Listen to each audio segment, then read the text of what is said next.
안녕하십니까. 하나님의 은혜와 은총이 함께하기를 간절히 바랍니다. 오늘도 이 안식일 여러 가지 많은 생각들을 가지고 또 걱정과 염려를 가지고 이 자리에 왔지만 우리 모든 염려를 하나님께 맡기고 또 하나님께서 주시는 우리의 염려, 우리의 죄된 마음, 우리의 나쁜 것들은 하나님께 드리고 우리 주님께서 주시는 그 은혜와 은총을 가득히 누리는 귀한 시간 되기를 바랍니다. 하나님의 말씀 사도행전 12장 5절부터 12절까지의 말씀을 보겠습니다.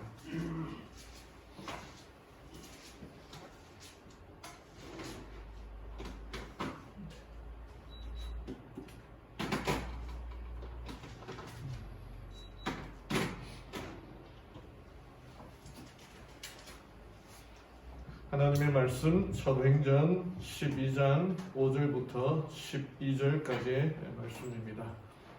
제가 천천히 읽어드리겠습니다. 신약성경 208쪽이 되겠습니다. 사도행전 12장 5절부터 12절 말씀인데 제가 킹 제임스 버전, 흥정역 버전으로 된 글을 읽어드리겠습니다. 사도행전 12장 5절부터 그러므로 베드로는 감옥에 갇혔으나 교회는 그를 위하여 끊임없이 하나님께 기도하더라. 헤롯이 그를 끌어내고자 할 때에 바로 그날 밤에 베드로가 두 군사 틈에서 두 사슬에 묶인 채 잠을 자는데 간수들은 문 앞에서 감옥을 지키더라. 보라, 주의 천사가 베드로에게 이르매 감옥 안에 한 광채가 빛나더라. 그가 베드로의 옆구리를 쳐 그를 일으켜 세우며 이르되 빨리 일어나라 하니 그의 사슬이 그의 손에서 풀려 떨어지더라. 천사가 그에게 이르되 띠를 띠고 내 신을 동여매라 하거늘 베드로가 그대로 하니 천사가 또 그에게 이르되 내 옷을 입고 나를 따라오라 하매 베드로가 나와서 그를 따라가며 천사가 하는 것이 사실인 줄 알지 못하고 자기가 환상을 보는 줄로 생각하더라. 그들이 첫째와 둘째 감방을 지나 도시로 인도하는 쇠문에 이르렀는데 문이 그들을 향해 저절로 열리므로 그들이 나와서 한 거리를 다 지나매 천사가 곧 그를 떠나더라. 베드로가 정신이 들어 이르되 이제야 내가 주께서 자신의 천사를 보내사 나를 헤롯의 손과 유대인 백성의 모든 기대에서 건지신 줄 확실히 아노라 하며 그 일을 깊이 생각한 뒤에 마가라 하는 요한의 어머니 마리아의 집으로 갔는데 거기에 많은 사람이 함께 모여 기도하고 있더라. 17절입니다.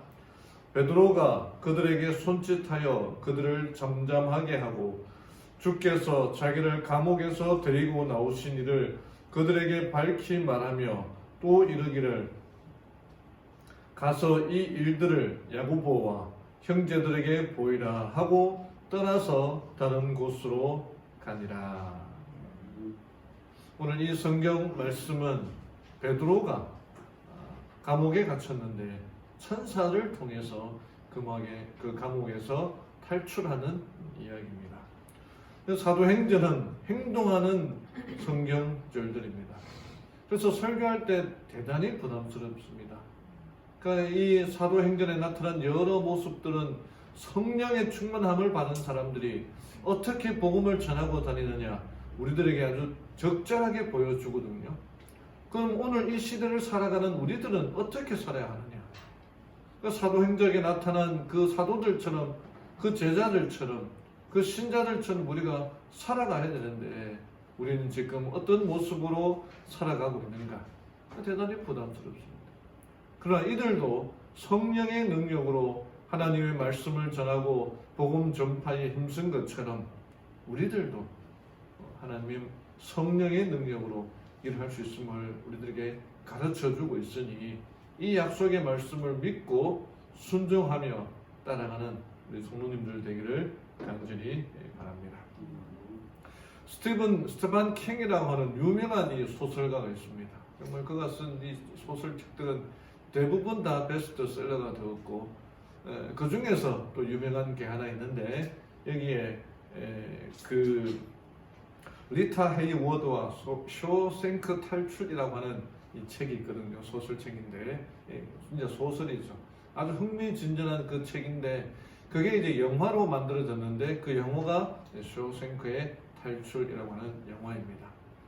여기 이제 앤디라고 하는 주인공이 은행장이었는데, 이 잘못된 모함을 받아서 감옥에 들어가게 되었고, 거의 한 20년 가까이 그 감옥에서 살아가는데, 그 감옥에서 탈출하는 이야기. 특별히 그 명장면이 이 앤디가 이 영화에서 탈출하고 난 다음에 그 소장과 간수들이 그 모습들을 보는 게 최고의 명장면으로 뽑혀 있습니다. 감옥에 있던 사람이 탈출할 수 없는 그 정말 이 철옹성 같은 그 감옥에서 탈출하는 그 내용들을 보면은 뭐 사람들이 스트레스가 딱 풀린다고 그렇게 얘기를 하거든요. 근데 그 이 소설과도 같은 이야기가 성경에도 기록되어 있습니다. 감옥에 갇힌 사람이 정말 2중, 3중으로 갇혀 있는 그 사람이 그 감옥에서 탈출하는 기가 막힌 이야기, 바로 오늘 읽었던 이 본문의 말씀입니다. 이 장면은 베드로가 감옥에서 나오는 그 장면은 그 어떤 영화보다도, 그 어떤 드라마보다도 반전이 넘치는 정말 속이 시원한 그런 내용의 장면이 아닌가 생각됩니다. 당시에 헤롯은 예수님이 성경에 헤롯이 참 많이 나타나는데, 예수님이 태어날 당시에 헤롯은 헤롯 대왕이었고, 그 헤롯 대왕은 성전을 이제 36년 동안이나 건축하고 이 유대인들을 위하여 좀 좋은 정책들을 많이 펼쳤고, 지금 이제 그 헤롯 대왕은 죽고 지금 사도행전 12장에 나오는 헤롯은 헤롯 대왕의 손자입니다. 근데 그 손자도 역시 유대인들을 좀 잘 친하게 지내려고 하면서 유대인들이 좋아하는 정책들을 많이 폈는데, 그 중에 예수님의 제자였던 또 교회의 지도자였던 야고보를 12장 1절 2절에 보면은 그 야고보를 잡아서 죽입니다. 근데 그 모습에 유대 지도자들이 아주 박수를 치면서 좋아했는데, 유대 지도자들이 좋아하니까 또 이 헤롯 왕이 예수님의 제자 중에 또 아주 지도자였던 베드로를 잡아서 죽이려고 합니다. 야고보를 죽일 때는 혹시나 해서 사람들이 보이지 않게 비밀리에 죽였는데, 사람들이 유대인 지도자들이 좋아하니까 베드로를 잡아서는 공개적으로 처형하기로 그렇게 결정을 합니다.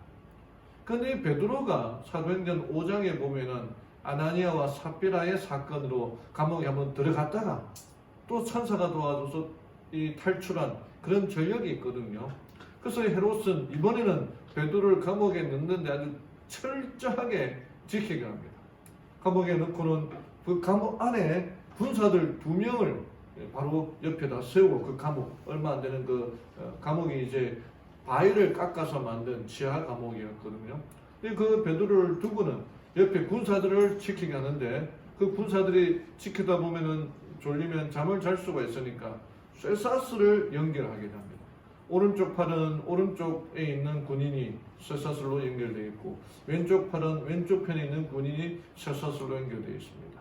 그래서 베드로가 자다가 조금만 움직이면 그 쇠사슬이 연결되어서 그 군인들도 깨어나는 거예요. 그뿐 아닙니다. 그냥 그 문이 잠겨 있고, 그 문을 열고 나와서 2번째 문을 또 열어야 되고, 지키는 군인이 있고, 또 그 2번째 문을 지나고 나서 3번째 문을 지나야지 그 감옥에서 탈출할 수 있는 거예요. 그러니까 웬만한 사람이라면 그 어떤 뭐 영화에 나오는 그 어떤 감옥보다도 정말 이 철옹성 같은 그런 감옥에 있는 것입니다. 근데 이런 상황에서 베드로가 정말 이제 드라마틱하게 천사의 도움으로 감옥을 탈출하게 되는 이야기입니다. 오늘 이 본문의 말씀을 통해서 우리가 배울 수 있는 교훈들이 무엇인가 함께 좀 살펴보기를 원합니다. 오늘 말씀의 제목은 성도와 함께하는 천사들. 이 사도시대에 나타났던 그 천사들이 지금도 있을까요? 오늘 우리 강선대 집사님 교장 인사하는데 사람은 적지만 천사들이 가득하다는 말씀에 오늘 어떻게 제가 설교할 게 천사인 줄 알고 그렇게 말씀하셨는지 이곳에 천사가 가득하고 우리의 숫자만큼 천사가 가득함을 알고 하나님의 지키심 그 보호하심 아래 살아가는 우리 성도님들 되기를 간절히 바랍니다. 첫 번째로 배울 수 있는 것은요, 기도하는 교회, 기도하는 성도가 되어야 된다라고 하는 것입니다. 이 헤롯은 이 사도행전 12장에 정말 이 유대인은 아니지만 이 그리스도인들을 대단히 핍박한 사람입니다.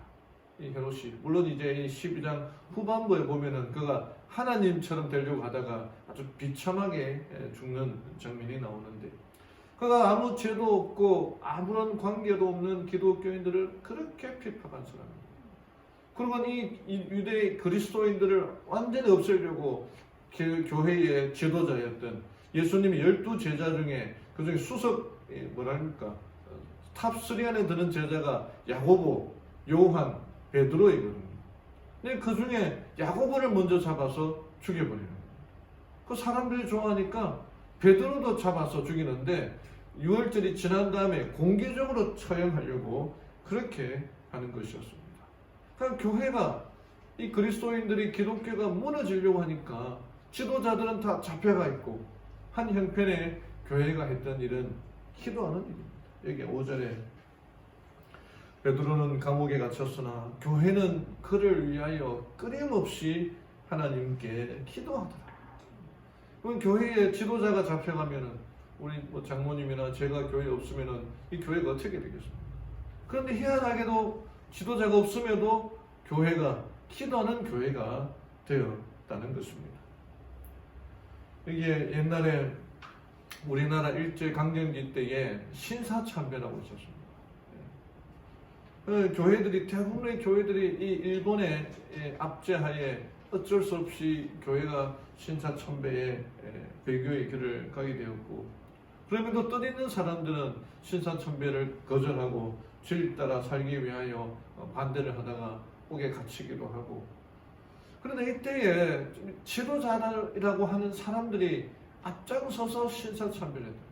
여기에 당시에 그 조선일보 신문에 이 교회의 지도자들이 나와서 참배하는 모습인데 아무리 그때의 이 지도자들이 교회가 온 힘을 합해서 기도했다면은 비록 많은 고난과 고초가 있었지만은 그 모든 것을 극복할 수 있었을 것입니다. 근데 이 신사참배를 사실은 극복하지 못하고 지금까지 이 무리들이 내려오고 있다는 거예요. 친일파라고 하는 그런 인물들인데 그럼 우리는 교회가 어려움이 있을 때 기도해야 합니다. 우리 지난주 목요일인가요? 이정기 장로님이 장문의 이 문자를 카톡에다 올렸는데 병원의 어려움으로 인해서 또 그로 인해서 본인의 처지를 고백하고 기도를 요청하는 그런 내용들인데 병원이 코로나를 참 어려움을 겪고 있고 또 그 일 때문에 어쩔 수 없이 이제 격리를 하고 자기의 이 모든 하루에 이 어디를 다닌 것들을 다 보고해야 되니까 그 좀 어려운 형편에 좀 도와달라는 그런 내용입니다. 다 읽어보셨겠죠. 그냥 장모님이 제가 볼 때는 있는 얘기를 왜 안 나옵니까 들었나라고 하지만 누가 그런 얘기를 했는지 모르지만 그 얘기는 잘하셨다고 생각이 됩니다. 근데 이제 본인이 이제 그에 대한 미안한 마음에 그렇게 했는데 누가 이 일을 위하여서 기도해야 된다는 거예요. 정의 기도 시간에 기도문도 올리고 그렇게 합니다만은 병원을 위해서도 기도하고 우리 장로님을 위해서 기도하고 또 집사님을 위해서 기도하고 또 병원 관계자를 위하여 간절히 기도합니다. 믿음이 없어서 그렇다라고 그렇게 하는 것이 아니라 그 믿음을 주십시오라고 하나님께 간절히 기도해야 되는 겁니다. 이게 우리 교회에 할 일이고 우리 성도들이 해야 할 일이라는 겁니다. 여기 이렇게 기록되어 있습니다. 사도행전에 여러 가지 사정으로 베드로의 처형이 6월절 이후로 연기되는 동안 교인들은 마음을 깊이 살피고 열렬히 기도할 시간을 얻었다. 그들은 베드로가 그 사업이 없어서는 안 된다고 느꼈기 때문에 그를 위해 끊임없이 기도했다. 그들은 하나님의 특별한 도움이 없이는 그리스도의 교회는 망할지도 모를 지점에 이르렀다고 느꼈다. 여러분, 우리가 해야 할 그 교회의 지도자들, 우리 이 교회가 해야 할 일입니다. 우리 최근에 우리 혁진이 군대 가서 보니까 최 집사님 눈이 퉁퉁 부은 것 같은데 얼마나 많이 울었는가 했는데, 뭐 요즘 뭐 군대 뭐 편하다 하지만 양아치구나, 군대는 어렵습니다. 제가 이렇게 보면 우리 장로님이 군대에서 제일 고생한 것 같아요. 제가 우리 교회에서 군생활을 제일 편하게 하신 분이 김복철 집사님인 것 같은데, 얘기하다 보니까 이분이 의무병으로 갔다 와가지고, 저는 이제 유격도 다 뛰고 있습니다. 그랬더니 자기는 유격도 안 뛰고 그걸 아주 자랑스럽게 얘기를 하더라고요. 근데 우리 장모님 군생활을 할 때는 진짜 구타라는 게, 저는 때는 구타가 조금밖에 없었는데 그냥 맞는 게 일이었지 않습니까? 그때에 비해서 지금 군대 가는 애들은 뭐 너무 편하다, 아주 뭐 그냥 하는데 다 똑같습니다. 우리 혁진이가 정말 우리 장로님 아까 말씀 잘 하시는데 뭐 터럭 하나 다치지 않고 돌아올 수 있도록 간절히 기도해야 되는 거예요. 이 모든 일에 우리가 기도함으로 하나님의 은혜를, 하나님의 능력을 경험해야 되는 겁니다. 이게 우리가 해야 돼요. 여러분, 기도의 제목에, 기도 수첩에, 또 정오의 기도 시간, 아침의 기도 시간, 우리 교회를 위하여, 장로님을 위하여, 우리 집사님들을 위하여, 또 우리 군에 가는 우리 군 복무진 형제들을 위하여 간절히 기도하고, 우리 청년들을 위하여 기도함으로 하나님의 은혜를 경험하며 살아가는 우리 성모님들 되기를 간절히 바랍니다. 두 번째가 천사가 지켜주신다. 천사가 우리들에게 있다. 이 기도의, 교회의 기도의, 성도들의 기도의 응답으로 하나님께서 천사를 보내십니다. 근데 그 천사의 모습들을, 베드로를 구원한 천사의 모습들을 보면 대단히 인간적인 모습들을 볼 수가 있습니다. 그에 비해서 또 이 베드로는 대단한 믿음이 있는 사람이에요. 그가 그 다음날 처형당하기로 돼 있는데 베드로가 어떻게 있습니까? 잠을 한숨도 자지 못하고 밤을 새고 있습니까? 아니요. 그냥 천사가 와서 깨울 정도로 그냥 고운하게 자고 있었다는 겁니다. 근데 천사가 보면은, 여기에 7절에 보면은, 보라, 주의 천사가 베드로에게 이르매 감옥 안에서 한 광채가 빛나더라. 그가 베드로의 옆구리를 쳐 그를 일으켜 세우며 이르되 빨리 일어나라. 천사가 대단한 능력을 가지고 있는데 급할 게 뭐 있겠습니까? 군인들이 만약에 지키고 있는 군인들이 깨어난다 하더라도 천사가 싸움을 못 하겠습니까? 능력이 없겠습니까? 그래서 천천히 입고 그렇게 하면 될 텐데, 천사가 뭐라 그래요? 빨리 일어나라는 거예요. 서둘러라는 거예요. 그럼 베드로가 하도 정신없이 사니까 옆구리를 치고, 이 사람이 손으로 옆구리를 쳤는지 발로 옆구리를 쳤는지 모르지만, 제가 천사라면 발로 그의 베드로 옆구리를 치면서 야 빨리 일어나, 그렇게 했을지도 모르겠어요. 좀 인간적인 모습이에요.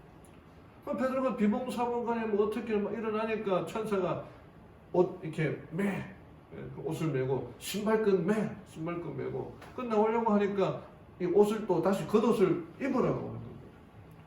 그랬더니 이 쇠사슬이 스르르르 풀려나고 소리가 났지만 소용없이 소리가 나고, 그 다음에 따라 나서니까 문이 자동문처럼 싹 열리고 소리 없이 문이 또 닫히고, 또 나머지 지키고 있는 군사들은 계속 자고 있고, 두 번째 문을 지나가는데 자동으로 스르르 열렸다가 지나가니까 소리 없이 스르르 닫히고, 세 번째 마지막 문을 지나가는데도 역시 군사들은 지키고 있지만은 잠을 자고 있으니까 또 문이 자동으로 열렸다가 자동으로 닫히고, 나중에 돼서 큰 길로 나가서야 베드로가 정신을 찾아보니 천사는 사라졌는데 자기가 잘 아는 이 길거리에 나와 있음을 알게 되는 것입니다. 이 하나님의 천사가 함께 하였구나 라고 생각을 하게 된 것입니다. 정말 탈출이 불가능한 그런 상황 속에서 하나님의 천사가 그를 보내어서 탈출하게 한 것입니다. 여러분들 혹시 천사를 보신 분 있습니까? 정말 보기 드문, 경험으로도 체험하기도 힘든 그런 경우이죠. 여기 열왕기하 6장에 보면은 엘리사 선지자에 관한 이야기가 나옵니다.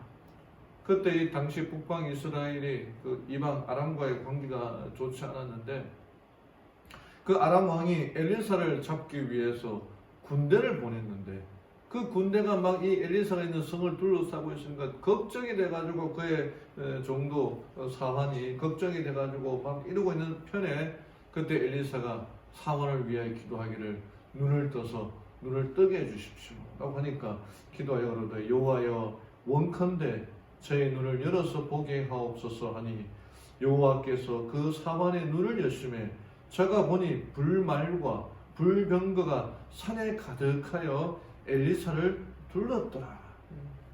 그 엘리사의 종은 자기를 둘러싸는 그 군대만 보여가지고 걱정이 태산이었는데 하나님께서 그 사환의 눈을 뜨게 하니 불말과 불병거가 그들을 가득 둘러싸고 있는 모습들을 보게 되었던 것입니다. 육안으로는 전혀 인식하지 못하지만 영적인 우리의 삶에 우리를 지키는 영적인 존재가 있다는 것입니다. 그래서 이 곳에도 우리만 있는 것이 아니라 천사가 함께 있다고 하는 것입니다.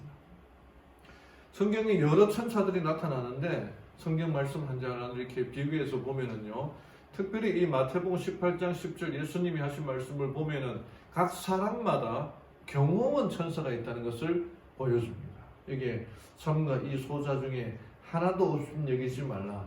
너희에게 말하노니 저희 천사들이 하늘에서 하늘에 계신 내 아버지 얼굴을 항상 배웁느니라. 저는 이 성경에 나타나지 않습니다만 이것저것 생각해 볼 때 각 사람마다 2명의 천사가 있다고 제가 생각을 하거든요. 왜냐하면은 한 명의 천사가 한 명만 있으면은 그 한 명의 천사가 하나님께 보고하러 올라가면은 그 사람은 누가 지킵니까? 그 2명의 천사가 번갈아 가면서 지키고 있다는 거죠. 이거 제 생각입니다. 네.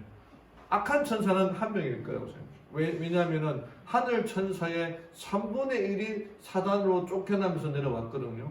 그 3분의 2가 2명이서 이렇게 한 사람 한 사람을 지키는 거예요.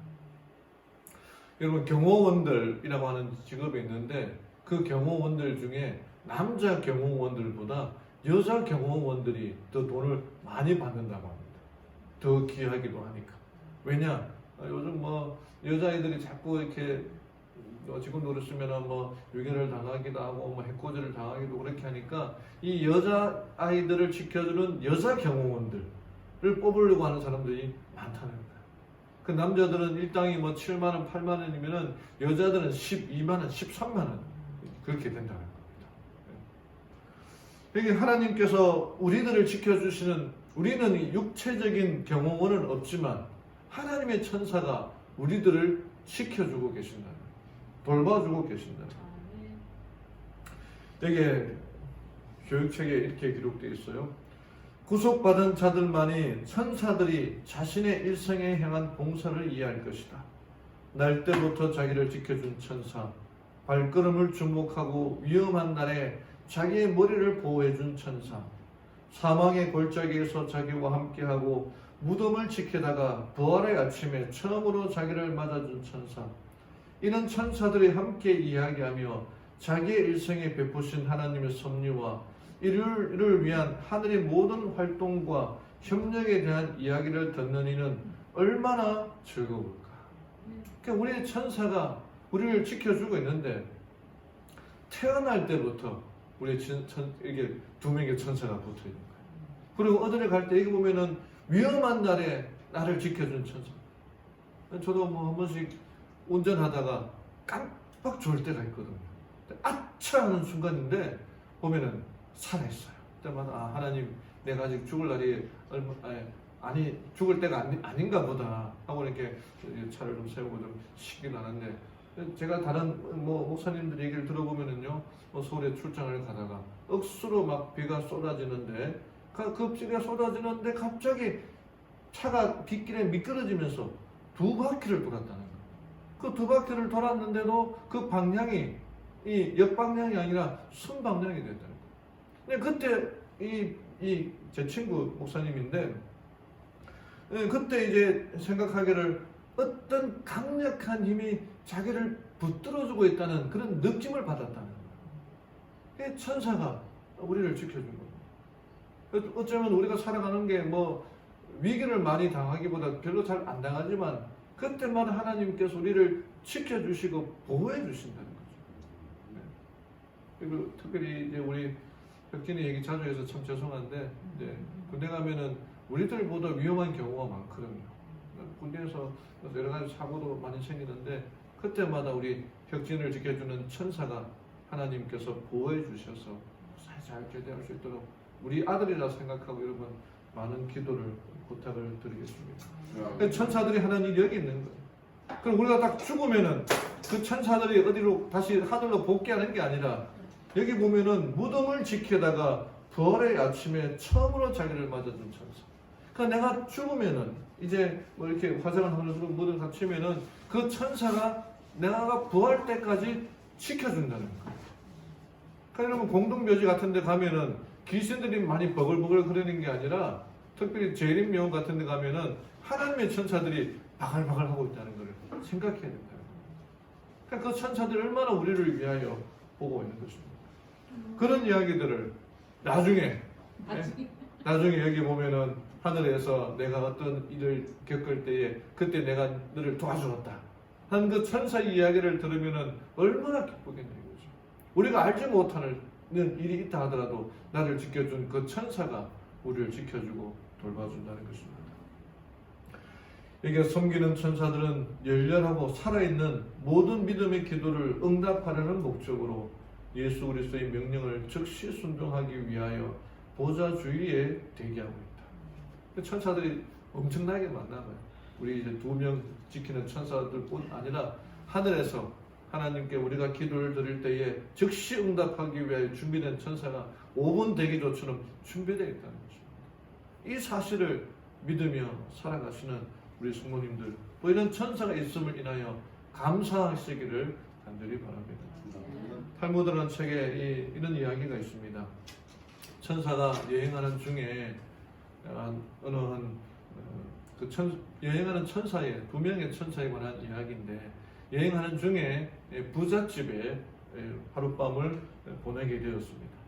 근데 이 부잣집 주인은 자기 집에 방이 그렇게 많은데도 이 나그네로 분장한 그 2 천사에게 그 많고 많은 방 중에서 지하실에 눅눅하고 습하고 차가운 그 지하실에다가 방을 내어 주었습니다. 딱딱한 마룻바닥에서 잠이 이제 잠자리에 들 무렵에 그 늙은 천사, 한 사람은 늙은 천사, 한 사람은 젊은 천사인데 늙은 천사가 벽에 구멍이 있는 것을 보고 발견하고는 그 구멍을 메꾸어 주었습니다. 그러니까 이 젊은 천사가 의아해하며 묻기를 우리에게 이렇게 대우하는 자에게 왜 선의를 베풀 필요가 있습니까? 이렇게 구멍이 이제 벽에 구멍이 났으니까 그 구멍을 왜 메꿔주냐고요. 자기들을 좀 편안한 이 방이 없었어도 아니고 그 방도 많고 좋은 방도 많은데 그 좋은 방 내비두고 자기들을 왜 이런 방에다가 이 지하실에다가 이불도 없이 그런 데가 눕히는데 왜 그렇게 집을 수리합니까? 라고는 질문에 그 늙은 천사가 말하기를 눈에 보이는 게 다가 아니라네 라고만 말하는 겁니다. 그리고 그 다음날 밤 여행을 하다가 이 2 천사는 또 가난한 집에 머물게 되었는데 그 농부인 그 남편과 아내가 이 2 사람을 아주 따뜻하게 맞이하는 거예요. 그 음식을 내주는데도 자기들이 먹기에도 부족한 그 음식을 나누어서 같이 음식을 나눌 뿐만 아니라 자기들의 침대를 내어주어서 자기들 방에서 자라고 그렇게 하는 것입니다. 다음날 아침 날 보니까 농부 4매가 눈물을 막 흘리고 있는데 아침마다 자기들에게 우유를 짜서 생계를 유지하게 했던 그 암소가 죽어 있는 것입니다. 그래서 이 젊은 천사가 화가 나서 늙은 천사에게 따졌습니다. 어떻게 이런 일이 일어나게 내버려 둘 수 있습니까? 부잣집 사람들은 모든 걸 가졌는데도 도와주었으면서 궁핍한 살림에도 자신들이 가진 전부를 나누려 했던 이들의 귀중한 암소를 어떻게 죽게 놔둘 수 있습니까? 그렇게 따졌습니다. 그러자 이 늙은 천사가 대답했습니다. 우리가 부잣집 저택 지하실에서 살 때 난 벽 속에 금덩이가 있는 것을 발견했지. 나는 벽에 난 구멍을 봉해서 그가 금을 찾지 못하게 한 것이었어. 그러니까 구멍에 보니까 지하실에 금이 있으니까 찾지 못하도록 메꿔놨다는 거. 그다음 어젯밤 우리가 농부의 침대에서 잘 때 죽음의 천사가 그의 아내를 데려가고 왔었네. 그래서 대신 암소를 데려간 거지. 눈에 보이는 게 다가 아니라. 그러니까 이제 그 아내를 데려가려고 하니까 못 데려가게 대신 암소를 데려가라. 그렇게. 여러분 우리도 살다 보면은 이해할 수 없는 일들이 한 번씩 일어나죠. 억울한 일들이 일어나죠. 왜 나이가 이렇게 믿음 생활로 잘하고 있는데 왜 나에게 이런 일이, 왜 이런 사고와 이런 사건이 일어나는가? 그렇게 생각할 때가 있습니다. 그 억울하고 답답한 마음이 칼날이 되어서 옆에 있는 사람들을 자신 주변에 상처를 입힐 수도 있지만 눈에 보이는 게 다가 아니라는 거예요.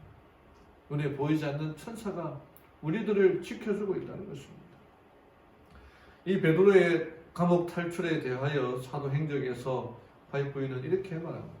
실제로 오늘날도 하늘의 사자들은, 천사들이죠, 슬퍼하는 자를 위로하고 회개하는 사람을 보호하며 사람의 심령을 그리스도께 인도하기 위하여 온 세상에 다닙니다. 천사들이 하는 역할 중에 하나예요. 사람이 힘내세요, 낙심하지 마세요, 일어나세요, 위로하십시오, 이렇게 말을 할 뿐 아니라 천사들도 우리의 마음의 역사에서 위로해주고 격려해주고 하나님의 사람들의 심령을 그리스도께 인도하기 위하여 온 세상에 다니고 있다. 비록 우리들은 직접 그들을 볼 수가 없지만 우리와 함께하며 우리를 인도하고 우리를 지시하고 보호한다는 것입니다. 그 천사의 있음을, 존재를 알고 그 천사가 나를 지켜주고 보호하고 있음을 알고 감사하며 살아가는 우리 성도님들 되기를 간절히 바랍니다. 여기에 인도 천명 선교사 본원장인 배진성 목사님이라고 있습니다. 이분의 부인이 이제 정혜옥 사모님이고 이분이 쓴 책이 나마스테 인디아. 그러니까 지금 저희 기도 시간에 인도를 이 본원장을 위하여 기도하고 있지 않습니까?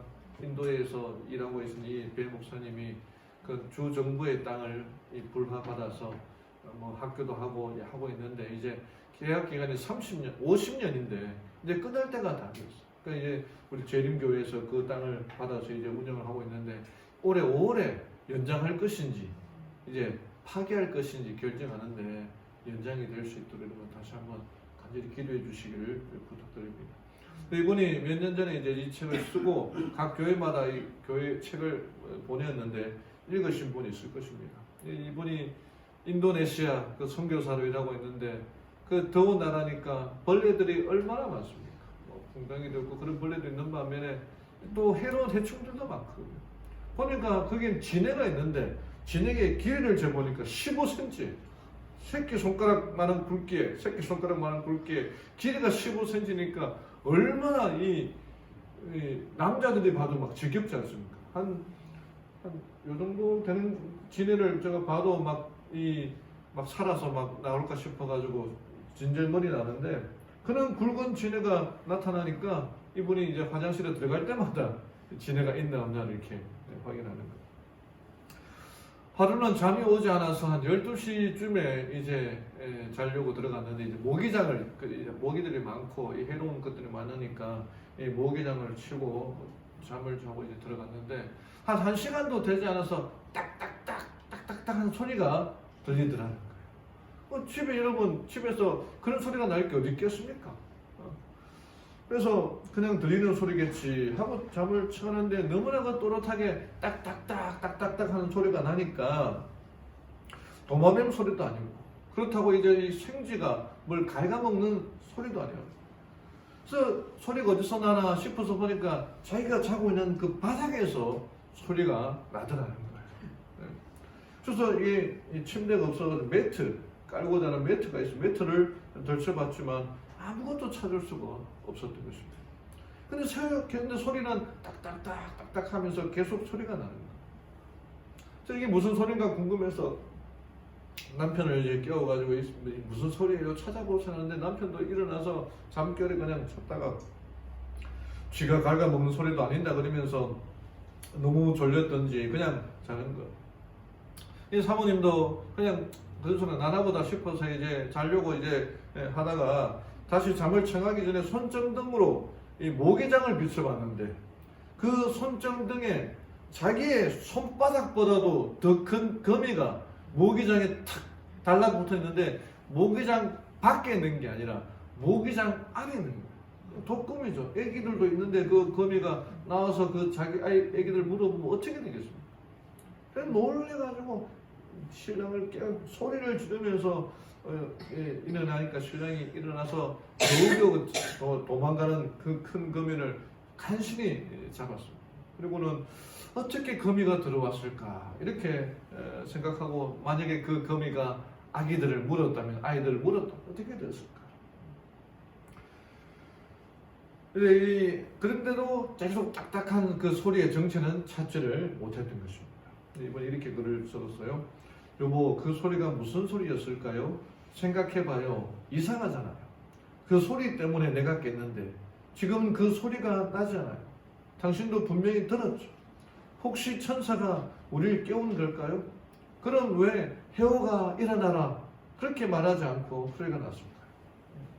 잠들기 전 행복한 기도를 드렸다. 하나님, 그 신기한 소리 덕분에 거미를 잡았어요. 감사합니다.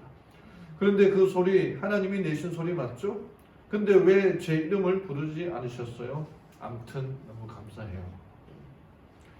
그렇게 밤은 지나가고 다음날 아침이 되었고 선교사들과 이 신기한 경험을 나누며 아침 식사를 마치고 방에 있는 매트를 정리하는 순간 나는 매트 바닥에 붙어있는 작은 벌레를 발견했다. 예전에 아이들이 몸을 톡톡 튀어서 소리를 낸다고 얘기하는 벌레였다. 뭐 어떤 벌레인지는 모르겠지만 몸을 톡톡 튀게 하면 이제 딱딱딱한 소리가 나는 벌레인가 봐요. 이 작은 벌레가 밤에 바닥에서 소리를 내었나 보다. 하지만 난 안다.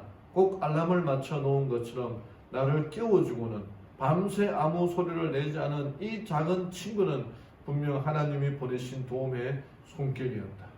내가 알지 못하는 곳에 얼마나 많은 도움의 손길이 있었을까. 하나님, 다음에도 또 부탁드려요.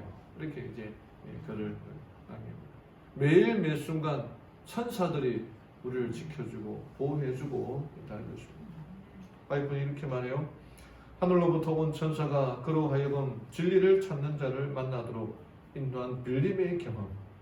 하나님께로부터 기별을 가져온 천사의 방문을 받은 고넬로의 경험. 감옥에서 사형 선고를 받았으나 천사의 인도를 받아 안전하게 구출된 베드로의 경험 등 이 모든 것은 하늘과 땅의 관계가 밀접함을 보여준다. 이들의 이야기가 곧 우리들의 이야기라는 것입니다. 이 하늘과 밀접하게 살아가는 우리들에게도 하나님의 보호하심이 있음을 알고 믿으며 감사하며 살아가는 우리 성도님들 되기를 간절히 바랍니다. 마지막으로 우리가 알아야 할 것은 사랑과 선행을 격려하는 것입니다. 여러분, 베드로는 그가 정말 극적으로 감옥에 탈출한 다음에 그를 위하여 기도하고 있는 이 마가의 다락방에 가서 자기의 이야기를 전합니다. 안에 있는 세부적인 이야기들은 생략하고요. 그리고는 가서 이 일들을 야고보와 형제들에게 보이라라고 하는 것입니다. 근데 희한한 거는요, 예수님의 12 제자 중에 천사의 도움으로 살아난 사람은 베드로밖에 없었습니다. 그 앞에 야고보는 어떻게 되었습니까? 예수님의 제자였고 베드로보다 더 높은 이 교회의 지도자였는데 야고보는 감옥에 갇혔는데도 천사의 도움으로 탈출하지 못하고 감옥에서 죽는 일이 벌어집니다. 하나님은 왜 그렇게 하셨을까? 스테반은 어떻습니까? 7 집사 중에 제일 뛰어나고 성령 충만한 그도 천사가 지켜보기만 하고 하나님의 천사가 돌에 맞는 것을 보기만 하고 그냥 죽게 내버려 두셨습니다. 근데 왜 베드로만 하나님께서 살리셨을까? 그러니까 여러분, 우리의 이 삶 속에서 어떤 사람은 천사의 도움으로 잘 살아가고 있는 것처럼 보이고, 근데 또 어떤 사람은 그냥 뭐 사고도 당하고 막 수술도 받고 막 안 좋은 일들만 생기면서 살아가는 그런 그리스도인들도 있습니다. 또 왜 그럴까요? 그 이유는 우리가 잘 알지 못합니다. 침례 요한이었던 이 요한도 그가 예수님 그는 아무런 이적도 베푸지 않았지만 오직 말씀으로 전하는 사람이었지만 예수님이 등장한 다음에 그다음에 사라지고 감옥에 갇히고 끝내는 목에 잘려 죽는 그런 일도 있었습니다. 왜 그런 같은 믿음의 사람들인데 왜 그런 일을 당하고 어떤 사람은 오래오래 살고 어떤 사람은 천사의 보호를 받으면서 살고 어떤 사람은 그냥 목 잘려 죽고 돌에 맞아 죽고 왜 그런 일은 우리가 알 수가 없어요. 그럼에도 불구하고 그런 이야기를 베드로는 전하라고 하는 것입니다. 종교 개혁자 중에 하나인 얀 후스라고 하는 사람이 있습니다. 잔 후스, 체코의 신학자이며 종교 개혁자인데 그런 이 존 위클립의 영향으로 성서를 믿음의 유일한 권위자로 강조하는 그런 복음주의적 성향을 보였고 로마 가톨릭 교회의 그 부패를 비판하다가 1411년 교황 요한 23세에 의해 파문을 당하게 됩니다. 그리고 1415년에 이 콘스탄츠 공회의 결정에 따라 화형에 처해지게 됩니다. 그의 마지막에 대한 기록이 각 시대의 대정투에 상세하게 기록되어 있습니다. 이게 그가 마지막 사형 언도를 받고 이제 혹시 네가 번복할 수 있으면 번복해라 라고 그렇게 요구받았을 때에 아주 단호하게 자신의 견해를 철회하기를 거부합니다. 그랬더니 이 사람들이 옷을 이제 죄수에게 승려와 같은 옷을 입혔습니다. 이 후스는 성복을 손에 들고는 우리 주 예수님께서는 치욕을 받았을 때에 흰 옷을 입으시고 베드로에게 헤롯에게서 빌라도에게 고성되었었다라고 말하고 다시 한번 그의 주장을 취소하라고 하는 그런 명령을 받았을 때에 이렇게 얘기합니다. 그렇다면 내가 무슨 면목으로 하늘을 쳐다볼 수 있겠는가? 내가 지금까지 순결한 복음을 전한 저 사람들을 무슨 면목으로 쳐다볼 수 있겠는가? 나는 그들의 구원을 이제 죽기로 작정한 불쌍한 나의 몸 이상으로 귀중하게 여긴다. 내가 지금까지 하나님을 믿었는데 이제 와서 하나님을 믿지 않는다고 말하면은 내가 무슨 면목으로 하늘을 쳐다볼 수 있겠는가? 그렇게 얘기하는 거죠. 그리고 그의 단호한 결심에 사람들이 이 군인들이 그 옷을 하나씩 벗기고는 벗길 때마다 거기 있는 이 교황의 지도자들이 저주를 선언합니다. 그리고 그의 머리에는 이 피라미드 모양으로 만든 종이 고가를 씌웠는데 거기는 무슨 악마의 형상이 그려져 있고 대이단자라는 글자가 그 앞에 뚜렷하게 쓰여 있었습니다. 이때 후스는 주 예수여 이 종은 더할 수 없는 기쁨으로 당신을 위하여 치욕의 관을 쓰나이다. 나를 위하여 가시관을 쓰신 주 예수여 하고 부르짖었습니다. 이런 의식을 행한 후에 주께는 내 영혼을 마귀에게 주노라 라고 말했고 그때 얀 후스는 하늘을 우러러 오 주 예수여 당신이 나를 구원하셨으니 나는 내 영혼을 당신의 손에 맡기나이다. 그 후에 이제 세속적 권세에 맡겨져 처형장으로 끌려나가는데 그에 대한 많은 군중과 무장한 사람들 아름다운 의복을 입은 신부와 주교들 그 성의 주민들이 뒤따라갔습니다. 그래서 이제 화형대에 이제 결박되고 이제 나무를 이렇게 갖다 놓고 불을 붙일 수 있는 준비가 다 갖추어졌을 때에 다시 한번 너에게 기회를 줄 테니 너의 믿음을 거절하면 살려주겠다 라고 하는 그 공고에 이렇게 대답합니다. 무슨 오리를 취소하라고 하는가? 나는 아무런 죄를 짓지 않았다고 생각한다. 내가 저술한 것과 전파한 것은 모든 사람을 죄와 멸망에서 구원하기 위한 것이었음을 하나님의 이름으로 증거한다. 그러므로 나는 내가 저술하고 전파한 진리를 나의 피로서 확인하기를 매우 기뻐한다. 그래서 나무에 불을 붙였을 때에 다윗의 아들 예수여 나를 불쌍히 여기소서라는 찬미를 그의 목소리가 영영이 거쳐질 때까지 불렀다고 합니다. 근데 이 모습에 그를 죽이려고 하는 원수들도 깊은 감동을 받습니다.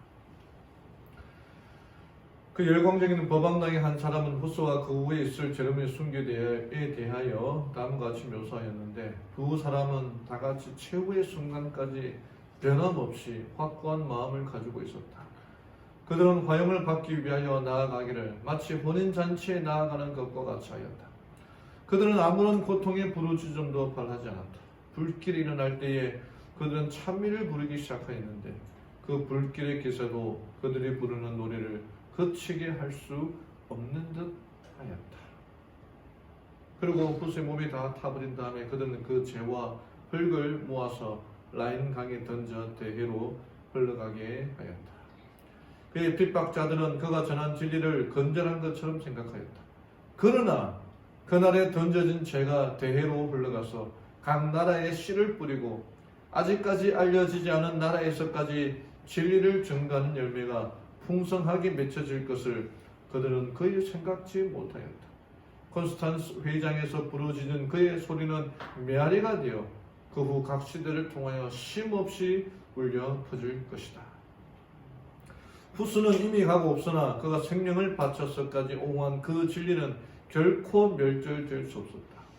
그의 신앙과 충성의 모범은 많은 사람들로 하여금 고문과 사망을 당하면서도 진리를 위하여 굳게 설 수 있는 용기를 주었다. 그리고 그의 처형은 횡포한 로마의 잔인성을 전 세계에 드러내 보이는 일이 되었다. 진리의 원수들은 자기들이 없애버리려고 한 그 사업을 알지 못하는 사이에 오히려 발전시키는 결과를 빚어내게 되었다. 그럼 얀 후스에게 왜 천사가 그를 지켜주고 보호해주지 않았을까요? 왜 그를 죽게 만들었을까요? 근데 그 이유는 우리가 알 수 없지만 그의 마음에 끊임없이 용기를 주고 격려한 존재는 천사였다는 거죠. 그 말씀을 붙들고 그가 죽음으로 말미암아 오히려 그가 살아있을 때보다 더 많은 일을 하게 만들었다는 거죠. 우리가 이 일을 이야기하는 거죠. 히브리서 10장 24절 25절에 서로 돌아보아 사랑과 선행을 격려하며 모이기를 피하는 어떤 사람들의 습관과 같이 하지 말고 오직 권하여 그날의 가까움을 볼수록 더욱 그리하자. 그러면 이 사도 바울이 이 히브리서를 편지로 쓰는 그때 당시에도 모이는 것이 너무너무 어려웠어요. 그리스도인이라면 그냥 잡혀갈지도 모르고 박해받을지도 모르는 그 위험한 순간이었어요. 그래서 사람들이 우리 좀 모이는 거 모이지 말고 그냥 각자 집에서 따로따로 예배 드리자 그렇게 말하는 사람들도 있었다는 거예요. 근데 그때 사도 바울이 모이기를 피하는 어떤 사람들의 습관과 그렇게 하지 말고 오직 권하여 마지막에 가까움을 볼수록 더욱 자주 모이자 그렇게 겁니다. 여러분 개인적으로 참 이 엄청난 이 목사로서 혼란한 시대에 살고 있습니다. 이 확진자 수가 좀 줄어들어야 되는데 대전 어딘가요? 어떤 이제 순례 교회라는 곳에서 이렇게 한 곳을 정해서 교회를 다니는 사람들이 아니라 이곳저곳 다니면서 집회를 하는 사람들에게 확진자가 발생해가지고 한 200명 가까이 늘어나고 있습니다. 그러니까 이 교회의 책임자로서 우리 교회는 그러면 좀 문을 좀 닫아야 되나 그런 생각을 할 때가 그리고 지금 우리 아들이 이 컨디션이 안 좋으니 목 감기에 막 이렇게 콜콜거리고 있는데 열을 재보니까 다행히 열은 없어요. 그래서 그래도 열은 없지만 감기지만 교회 와서 예배를 드려야지 이렇게 말해야 되는데 혹시나 무슨 일이 생길까봐 제가 믿음이 작은 건지 또 이게 교회가 만약에 폐를 끼치지 않는 건지 싶어서 그냥 잠도 따로 자고 지금 격리 상태에 있거든요. 지난주에 부산 중앙교회 소식 들으셨습니까? 그 교회 그 집사님 한 분이 자기 부모님 면회하러 요양병원에 이제 갔는데 면회하려고 하면 그 전에 PCR이라 해서 항원 신속 검사 키트가 있나 봐요.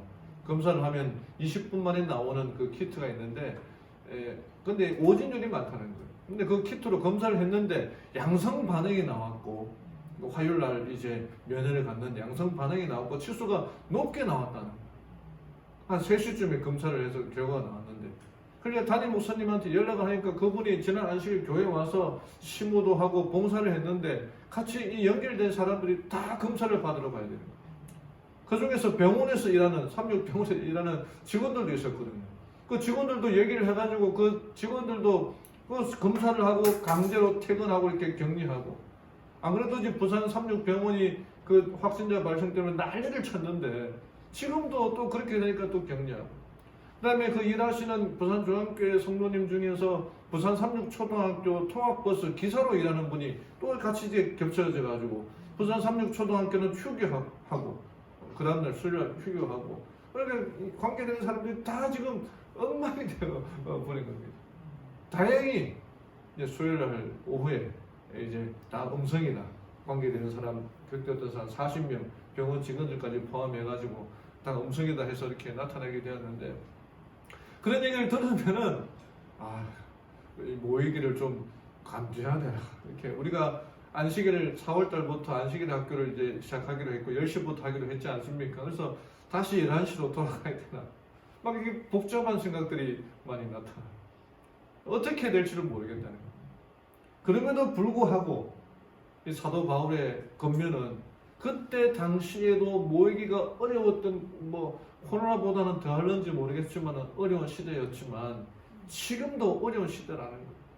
그럼에도 불구하고 모이기를 피하려고 하지 말고 또 모이기를 안 피하면 교회가 지금 계속 욕을 먹고 있으니까 어떻게 될지 모르지만 그럼에도 불구하고 우리가 서로 사랑과 선행을 격려하며 모이기를 피하는 어떤 사람들의 습관과 같이 그렇게 하지 말고 그럼에도 불구하고 서로 문자로 카톡으로 격려하면서 믿음 안에 삽시다. 격려합시다. 혹시 이 위로가 필요한 사람에게 위로해 주시고 하나님께서 함께 해주신다. 그 약속의 말씀으로 살아가는 우리 성도들 되기를 간절히 바랍니다. 이게 우리가 이 마지막에 해야 할 일들인 것입니다. 말씀 그대로 여러 상황에 이렇게도 핑계도 될 수도 있고 저렇게도 변명할 수도 있지만 이 때에 다시 한번 하나님의 말씀을 붙들고 살아가는 우리 성도들 되기를 간절히 바랍니다. 여러분 교회는 기도하는 교회, 기도하는 성도가 되어야 됩니다. 우리가 기도해야 될 제목들이 얼마나 많습니까? 우리 지도자들을 위해서, 또 우리 군복무적인 형제들을 위해서, 우리 청년들을 위해서, 또 이 병원에서 가족들을 만나지 못하는 또 어르신들을 위해서 여러분의 개인적인 기도 시간에 간절히 기도하고 또 정오의 기도 시간에 카톡 보낼 때에 또 그 제목을 놓고 간절히 기도하는 교회가 되기를 바랍니다. 우리를 지켜주는 수호천사, 경호원 천사가 있습니다. 우리가 위험한 길에 있든지 또는 길을 다닐 때 지켜주는 그 천사가 있음을 알고 감사하는 마음으로 살아가기를 바랍니다. 이 모든 일들이 하나님의 사랑임을 알고 마지막이 가까울수록 비록 내가 천사를 만나지도 못했고 경험하지도 못했다 하더라도 오히려 그게 축복입니다. 만약 천사가 나를 도와줄 정도면 우리가 얼마나 위험한 상황에 처해 있겠습니까? 그런 위험한 상황에 놓이지 않도록 천사들 우리를 보호해주고 지켜주고 있음을 알고 그 이야기들을 서로 나누며 전하며 살아가는 우리 성도님들 되기를 바라며 오늘 말씀을 마치겠습니다. 아멘.